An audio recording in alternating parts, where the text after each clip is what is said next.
حضور علیہ الصلوۃ والسلام کی تشریف آوری جلوہ گری صرف اس امت کے لیے ہی اللہ کی نعمت غیر مترقبہ نہیں ہے، بلکہ حضور تشریف نہ لاتے تو آج بھٹکی ہوئی انسانیت کا قافلہ کس گڑھے میں گرا ہوا ہوتا۔ بیٹیوں کو زندہ درگور کر دیتے تھے۔ آپ نے یہ کہانی سن رکھی ہے، قرآن مجید نے اس حکایت کو بیان کیا ہے کہ جب کسی کے ہاں بیٹی پیدا ہوتی تو اس کا چہرہ سیاہ ہو جاتا، آبرو بچانے کا ایک ہی راستہ وہ سمجھتا کہ بیٹی کو زندہ درگور کر دوں، اور اگر ایسا کر پاتا ہوں تو معاشرے میں سر اٹھا کے چلنے کے قابل ہوں گا، اور اگر ایسا نہیں کر پاتا تو میری زندگی کوئی زندگی نہیں ہو۔ بعض قبائل میں تو 100% یہ رسم جاری تھی، اور بعض جزوی طور پہ اس رسم میں بد میں مبتلا تھے۔ پھر حضور علیہ السلام تشریف لائے اور آپ نے آپ اس رسم کی بے خودی، کیسا منظر ہوگا کہ وہ معصوم کلی وہ قیامت کے دن اس ظالم باپ سے پوچھے گی کہ میرا قصور کیا تھا، میں نے ظلم کیا کیا تھا۔ اور اللہ تعالیٰ قرآن مجید میں ان بیٹیوں کا ذکر کرتے ہوئے بے ارشاد فرماتا ہے وَإِذَا الْمَوْءُودَةُ سُئِلَتْ بِأَيِّ ذَنبٍ قُتِلَتْ، قیامت کے دن قبروں میں گڑی ہوئی بچیاں اٹھائی جائیں گی، ان کے ظالم باپ بھی کٹہرے میں ہوں گے، اور یہ سوال نامہ بارگاہ عزدی کی طرف سے ہوگا کہ کس جرم میں ان بچیوں کو قتل کیا گیا، قصور کیا تھا۔ معصوم رنی کلیاں وہ پھولوں سے بھی نازک، شبنم سے بھی نازک، اور ان کو زمین میں گاڑ دیا گیا اور اوپر سے مٹی ڈھیل دی گئی، اور پھر نہ کوئی، آج تو میڈیا پیچھے پڑ گیا، آج کا میڈیا بہت سرگرم ہے، اور ہماری عدالتوں نے، ہماری انتظامیہ نے، ہماری حکومت نے اس پر نوٹس لیا تو ہاہاکار مچ گئی، اور اس کو نشان عبرت بنا دیے جانے کے لیے مطالبات ہیں۔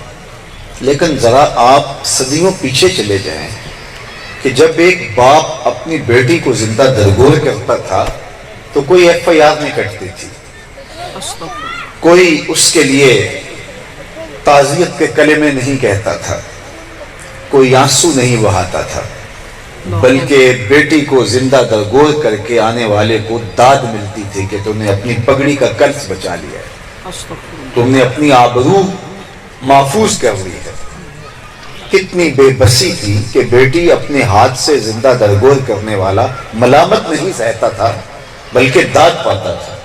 آج اگر کسی ظالم نے ایسا مکروہ کام کیا ہے تو لوگ اس کے منہ پہ تھوک رہے ہیں، وہ عبرت کا نشان بن کے رہے گا، معاشرے میں وہ جینے کے قابل نہیں رہا، اس کا خاندان بھی صفائیاں دیتا پھرتا ہے کہ ہم اس جرم میں شریک نہیں تھے، یہی بدکار اور ظالم ہے، اور اس بستی کے لوگ، محلے کے لوگ شرم سے ڈوب ڈوب کے جا رہے ہیں کہ جناب یہ بدبختی ہمارے محلے میں ہوئی، ہماری گلی کا واقعہ ہے۔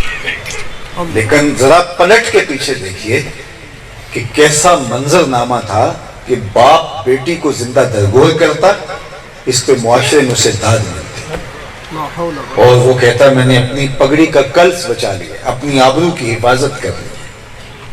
تو جب بیٹیوں کو زندہ درگور کر کے معاشرے میں داد مل رہی تھی تو ایک آواز بلند ہوتی ہے، اور وہ صرف کلمہ تحسین ہی نہیں ہے، کلمہ جہاد تھا، اور وہ آواز میرے اور آپ کے آقا و مولا حضور ختم المرتبت صلی اللہ علیہ وآلہ وسلم فدا امی و ابی کی تھی۔ آپ نے فرمایا بیٹیوں کو قتل کرنے والے سن لیں، میری فاطمہ میرے جگر کا ٹکڑا ہے۔ یہ کلمہ اس دور میں کہنا، آج میں بھی اپنی بیٹی کو اپنے جگر کا ٹکڑا کہتا ہوں، آپ بھی اپنی بیٹیوں کو اپنے جگر کا ٹکڑا قرار دیتے ہیں۔ بیٹی گھر سے ہم رخصت کر رہے ہوتے ہیں، ہماری کیفیت دیدنی ہوتی ہے، دل خون کے آنسو ہو رہا ہوتا ہے، اگرچہ سب کچھ خوشیوں سے کر رہے ہوتے ہیں۔ لاڈوں سے پلی ہوئی، محبت سے پروان چڑھی ہوئی بیٹی کو جب ہم رخصت کر رہے ہوتے ہیں، اگرچہ اس نے دوسرے محلے میں ہی جانا کیوں نہ ہو، لیکن دل پہ پتھر رکھ کے باپ اس کو رخصت کر رہا ہوتا ہے۔ آج تو ہر ایک بیٹی سے پیار کرتا ہے۔ میں نے بوڑھے لوگوں کو مزدوریاں کرتے دیکھا ہے کہ وہ اپنی بیٹی کے ہاتھ پیلے کرنے کے لیے فیکٹریوں میں اوور ٹائم لگا رہے ہیں، بھائی اپنی بہن کے ہاتھ پیلے کرنے کے لیے پردیس کاٹتے ہیں، پتھر کوٹ رہے ہیں وہاں، اذیتوں میں زندگیاں بسر کر رہے ہیں. مقصد کیا ہے؟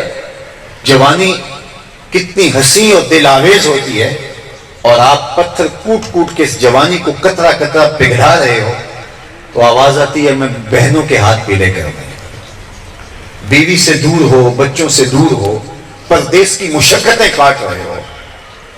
کیا مصیبت ہے کہ تم اتنی منزل پہ کندھے پہ اینٹیں اٹھا کے لے کے جا رہے ہو تو آواز آتی ہے کہ میں نے بہن کے ہاتھ، میں نے بیٹی کے ہاتھ پیلے کر دیں. تو یہ باپ کے سینے میں پیار، یہ بھائی کے سینے میں محبتوں کی ایک کائنات جو آباد ہے، یہ کس نے کی؟ تو آواز آئے گی میلاد والے رسول نے. یہ باپ تو قتل کرتا تھا، یہ بھائی تو کاٹ دیتا تھا، تو کس نے آ کے بتایا کہ یہ پیار کیے جانے کے قابل ہے؟ سیدہ سلام اللہ علیہ جب حضور علیہ السلام سے ملنے آتی ہیں تو حضور کھڑے ہو کے استقبال کرتے ہیں. مرید پیروں کے لیے کھڑے ہوتے ہیں، علماء کے لیے آپ استقبال کرتے ہیں، بھائیوں کے لیے آپ کھڑے ہوتے ہیں. یہ تو ایک منظر نامے دیکھنے کو، لیکن کائنات نے یہ انوکھا منظر دیکھا. شہزادے کے لیے محمد عربی کھڑے ہو رہے ہیں. اللہ اکبر. فاجلسھا فی مجلسہ، اور اپنی مسند کے اوپر حضور ان کو بٹھاتے ہیں. دنیا کو بتایا کہ بیٹی کیا ہوتی ہے، اور پھر فرمایا جو دو بیٹیاں اللہ کی رضا کے لیے پروان چڑھائے اور پھر ان کا نکاح کرتے، قیامت کے دن میرے ساتھ اس طرح قریب اور نیڑے ہوگا جس طرح یہ دو انگلیاں قریب. تو مجلس میں سے ایک شخص اٹھا، اس کی حضور اگر کسی کی دو بیٹیاں نہ ہوں تو ایک بیٹی ہو، تو فرمایا یہ اعزاز اس سے بھی ملے گا. تو ذرا اس کے پس منظر میں جائیے، کہاں بیٹیاں زندہ درگور ہو رہی ہیں اور کہاں ایک بیٹی والا سوچ رہا ہے کاش کہ میری بھی دو بیٹیاں ہوتی، اور یہ اعزاز نہ ہو پاتا. تو بیٹی عزت کا نشان قرار پائی، بیٹی وقار کی علامت بنی، بیٹی چار دیواری کی رونق بنی. ہمارے استاد فرمایا کرتے تھے کہ بیٹی گھر کی عزت ہے، چار دیواری کی رونق ہے، باپ کے نام کی آبرو ہے، اور پھر آخر میں فرمایا کرتے تھے سینے پہ ہاتھ رکھ لو، بیٹی باپ کے جنازے کی رونق ہے. تو بیٹی کے لیے یہ عزت، یہ وقار میرے حضور علیہ السلام نے دیا. اور مجھے بتائیے اگر حضور تشریف نہ لاتے تو جس طرح بیٹیاں زندہ درگور کی جا رہی تھیں تو یہ لڑکتا ہوا انسانی معاشرہ آج کہاں کھڑا ہوتا، اور آج اس صنف نازک کے ساتھ سلوک کیا ہو رہا ہوتا اگر حضور تشریف نہ لاتے.